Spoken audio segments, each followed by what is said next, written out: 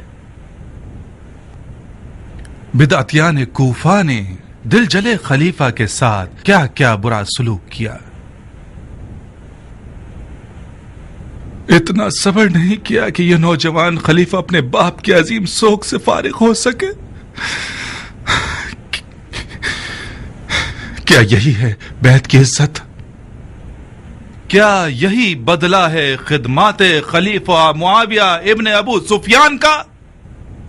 یا سیدی سبت النبی اہلاً و سہلاً. تف ہو اتنی ناقدری پر، تف ہو اتنی وعدہ خلافی پر، تف ہو اس قدر اپنی ذمہ داریوں سے منہ موڑنے اور خیانت پر. تھوڑی سی مہلت دیتا ہوں تاکہ خطا کار توبہ کر لیں. قسم با خدا کوفیوں کی نافرمانی کی خبر نے امیر المومنین یزید بن معاویہ کو اتنا غصہ دلایا ہے کہ انہوں نے حکم دیا ہے کہ رومی توپوں اور منجنیقوں سے کوفہ کو زمین دوز کر دیں. میں نے رائے کی خلاف ورزی کی. امیر کو لکھا، یا امیر، کوفہ روم نہیں ہے. کوفہ ملحدوں، مشرکوں اور کافروں کا شہر نہیں ہے. کوفہ خدا کی فوجوں کا شہر ہے، محبوس پر فتح کرنے والوں کا شہر ہے، کسرا پر غالب ہونے والوں کا شہر ہے. مگر خلیفہ نے ایک عظیم لشکر عراق عرب کی طرف بھیجا ہے جو عنقریب یہاں آنے والا ہے. میں ابن زیاد فاتح خراسان امیر المومنین یزید ابن معاویہ سے وعدہ کر چکا ہوں کہ بدعتیوں کی جڑیں خشک کر دوں گا اور خشک کر دوں گا، بالکل اسی طرح جس طرح میں نے بصرہ میں کیا.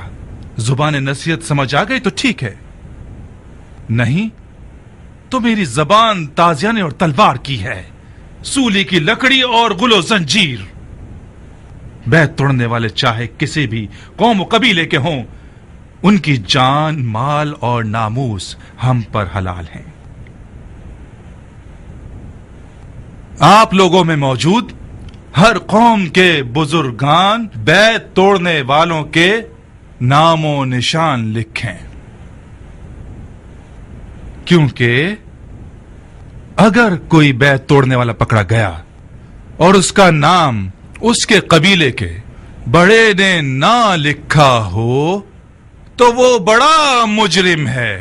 خدا کی قسم اس زعیم کو اس کے گھر کے سامنے سولی پر چڑھا دوں گا.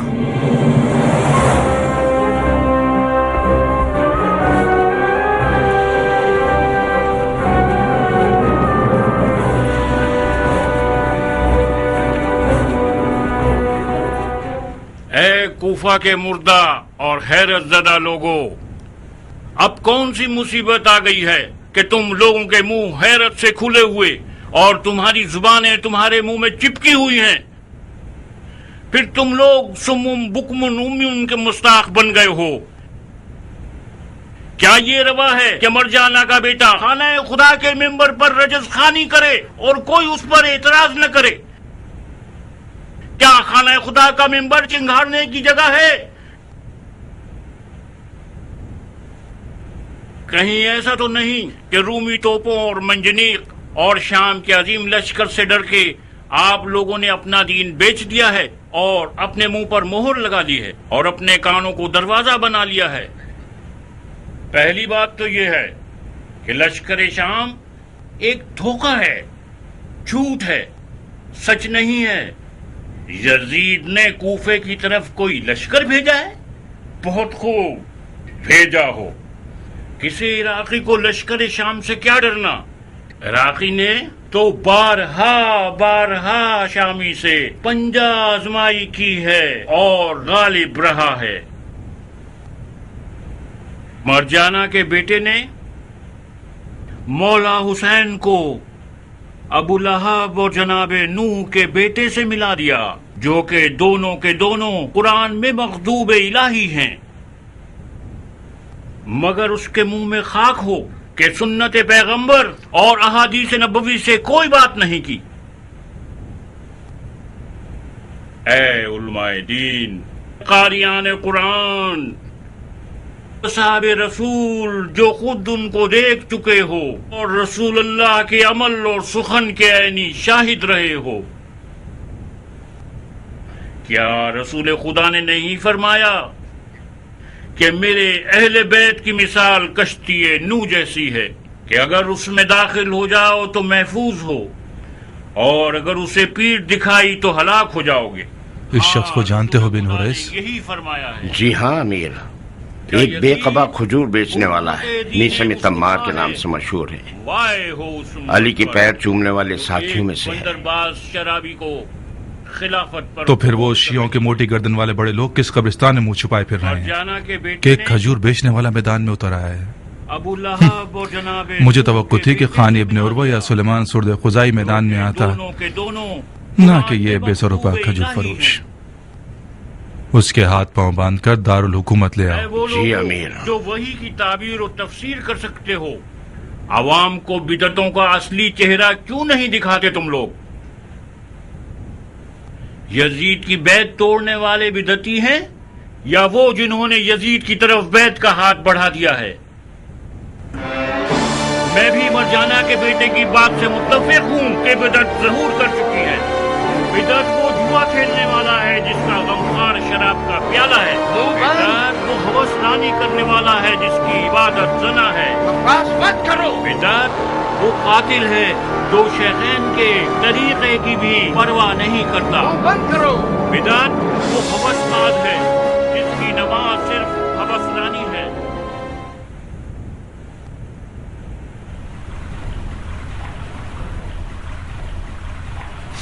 تمام مریدان علی کے ایسی حلیے کے ہیں، اس کی دھول مٹی صاف کر کے اور منہ سے مکھی اڑا کے اسے دارالحکومت لے آتے۔ کتنے عرصے سے تمہارے جسم کو پانی نہیں ملا کھجور فروش؟ کیا تم لوگ غسل نہیں کرتے؟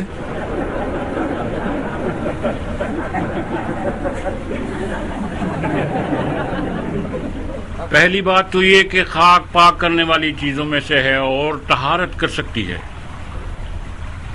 دوسری بات یہ کہ مکھی اور مچھر اس جہاں میں میرا خون چوس لیں، یہ کہیں بہتر ہے بنسبت یہ کہ یہ جسم قبر میں سانپ اور بچھو کی خوراک ہو جائے۔ تیسری یہ کہ یہ حرام زادے کی خاصیت ہوتی ہے کہ وہ تحقیر اور تہمت کے سہارے اپنے دشمنوں کو تکلیف دے، ورنہ نہ تو میں خاک آلودہ ہوں اور نہ کوئی مکھی مچھر میرے ساتھ ہے۔ بدتمیز! وہ بہت کمزور ہے امیر، یہ بڈھا ویسے ہی مرنے کے قریب ہے، اس نے اپنی روٹی کھا لی ہے اور کپڑے پھاڑے ہوئے ہیں، اس سے بحث کرنا صرف آپ کو تکلیف دے گا۔ حیف ہے کہ آپ اس جیسے کمزور سے لڑیں۔ اسے ایک دردناک طریقے سے ماروں گا۔ لے جاؤ اس کے حلق سے زبان کھینچ لو اور ایک کھجور کے پیڑ کی ٹہنی پر لٹکا دو تاکہ ساری خلقت اسے منہ کے پانی سے غسل دے۔ لا حول ولا قوت الا باللہ۔ خدا کی قسم میں جانتا تھا کہ تم کیا کرو گے۔ میں نے اپنی موت کی کیفیت بہت پہلے اپنے مولا علی کی زبان مبارک سے سنی تھی۔ علی؟ تم نے علی سے کیا سنا ہے بڈھے؟ میری موت کی داستان۔ مولا علی نے فرمایا تھا، میثم تم ایک بدکار عورت کے بیٹے کے ہاتھوں قتل کیے جاؤ گے کہ تمہاری زبان کاٹ کر تمہیں اسی درخت پر سولی پر چڑھائے گا جس سے تم روزی کھاتے ہو۔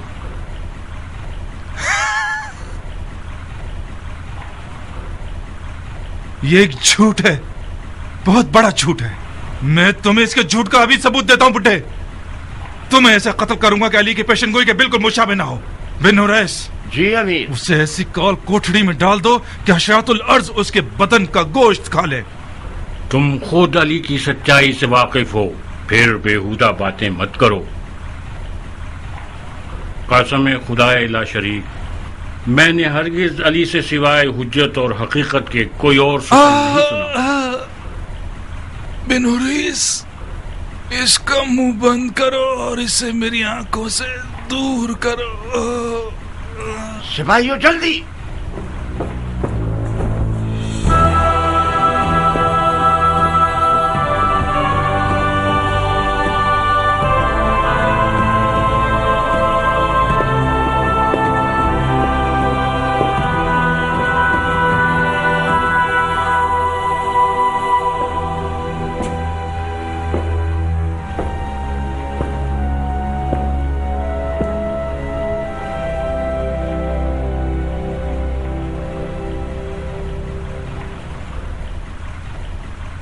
رخصت چاہتا ہوں امیر۔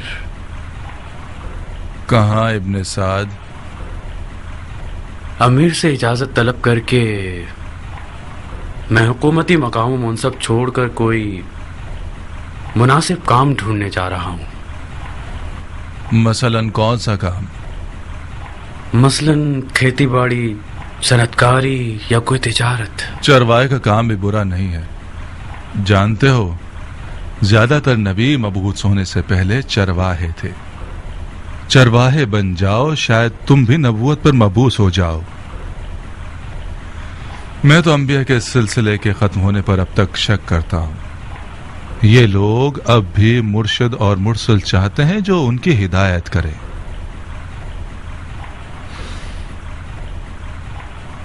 ایسا کیا ہوا جو اپنا کام بدلنے کا فیصلہ کر لیا تم نے؟ جب ایک عام سا بوریا اور ٹاٹ پہننے والا کھجور فروش ایک قدرت مند امیر کے دل میں درد پیدا کر کے اسے اپنی مسند پر لٹا سکتا ہے تو پھر یہ مسند ایک لرزنے والی مسند ہے۔ جب آپ کو ویران کر دے تو پھر ہم نچلے طبقے والوں پر تو وائے ہے۔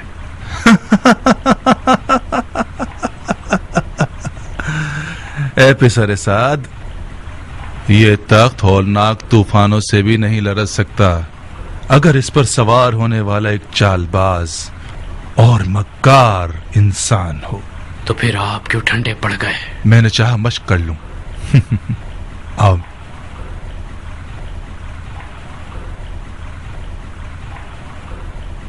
آپ کو رخصت دی، رخصت دی۔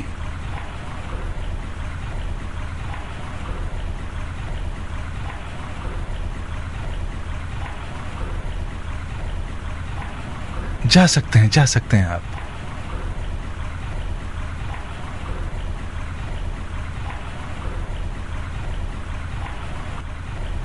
یہ بوریا پہننے والا موت کا مشتاق میں یہ سوچنے پر مجبور ہو گیا ہوں کہ ان جیسوں کے ساتھ کیا کرنا چاہیے۔ ہمیں غم و اندوں کی مشق کرنی ہوگی تاکہ بوقت ضرورت ہم لوگ حیران و پریشان نہ رہ جائیں۔ کبھی کبھار آنسو کے ایک قطرے سے رعایا کے دلوں کو مسخر کیا جا سکتا ہے۔ اے ابن سعد، حکومت رے کے لیے تیار ہو؟ حکومت رے؟ ہاں، حکومت رے۔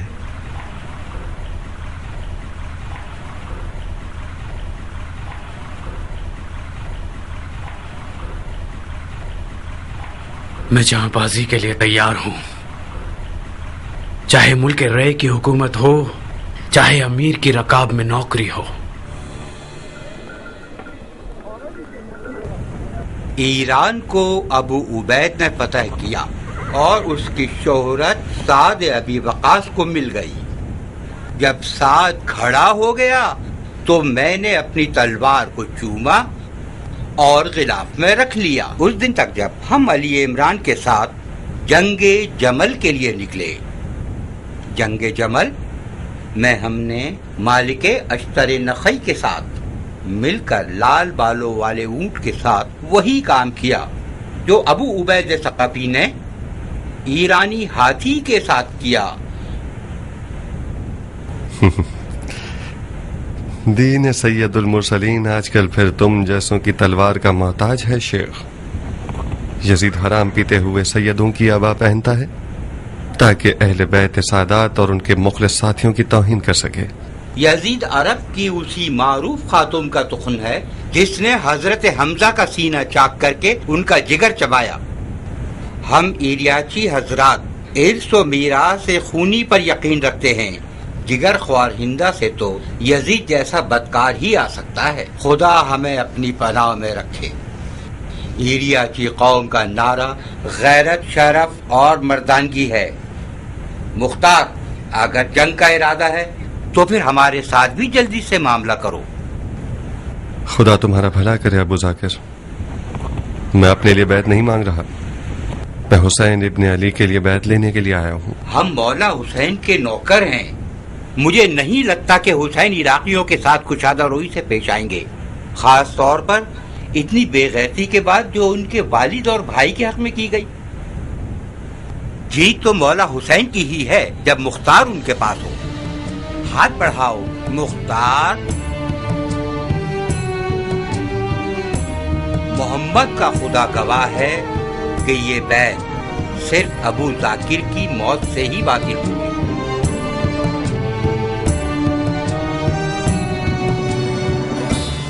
رے پر تسلط حاصل کرنے کے لیے راہیں اتنی بھی ہموار نہیں ہیں۔ رے کوفہ کی طرح ایک بے سکون سرزمین ہے۔ نوجوان خلیفہ کے مخالفین رے میں سر اٹھا کر دہشت گردی کر رہے ہیں۔ تمہیں بہت جلد تقریباً 10,000 عرب جنگجوؤں کے لشکر کو لے کر رے کی جانب نکلنا ہوگا۔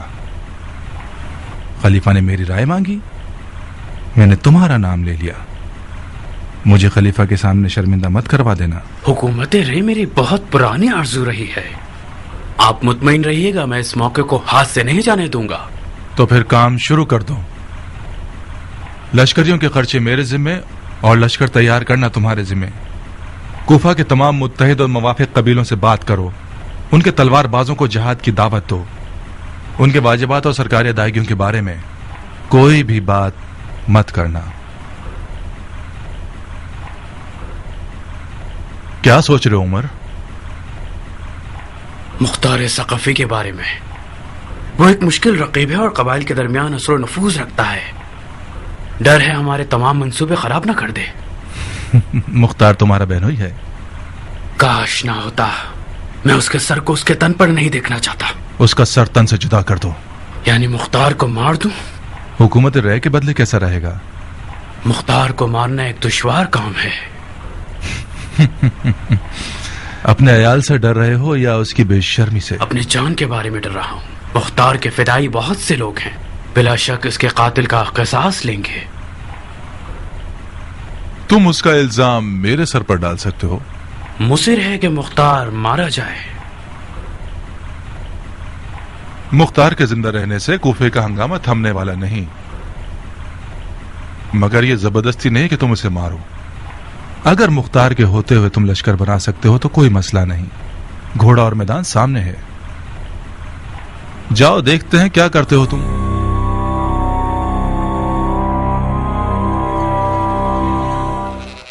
مجھے پتا تھا کہ یزید کے آنے سے اس دیار کے معاملات الجھ کر رہ جائیں گے۔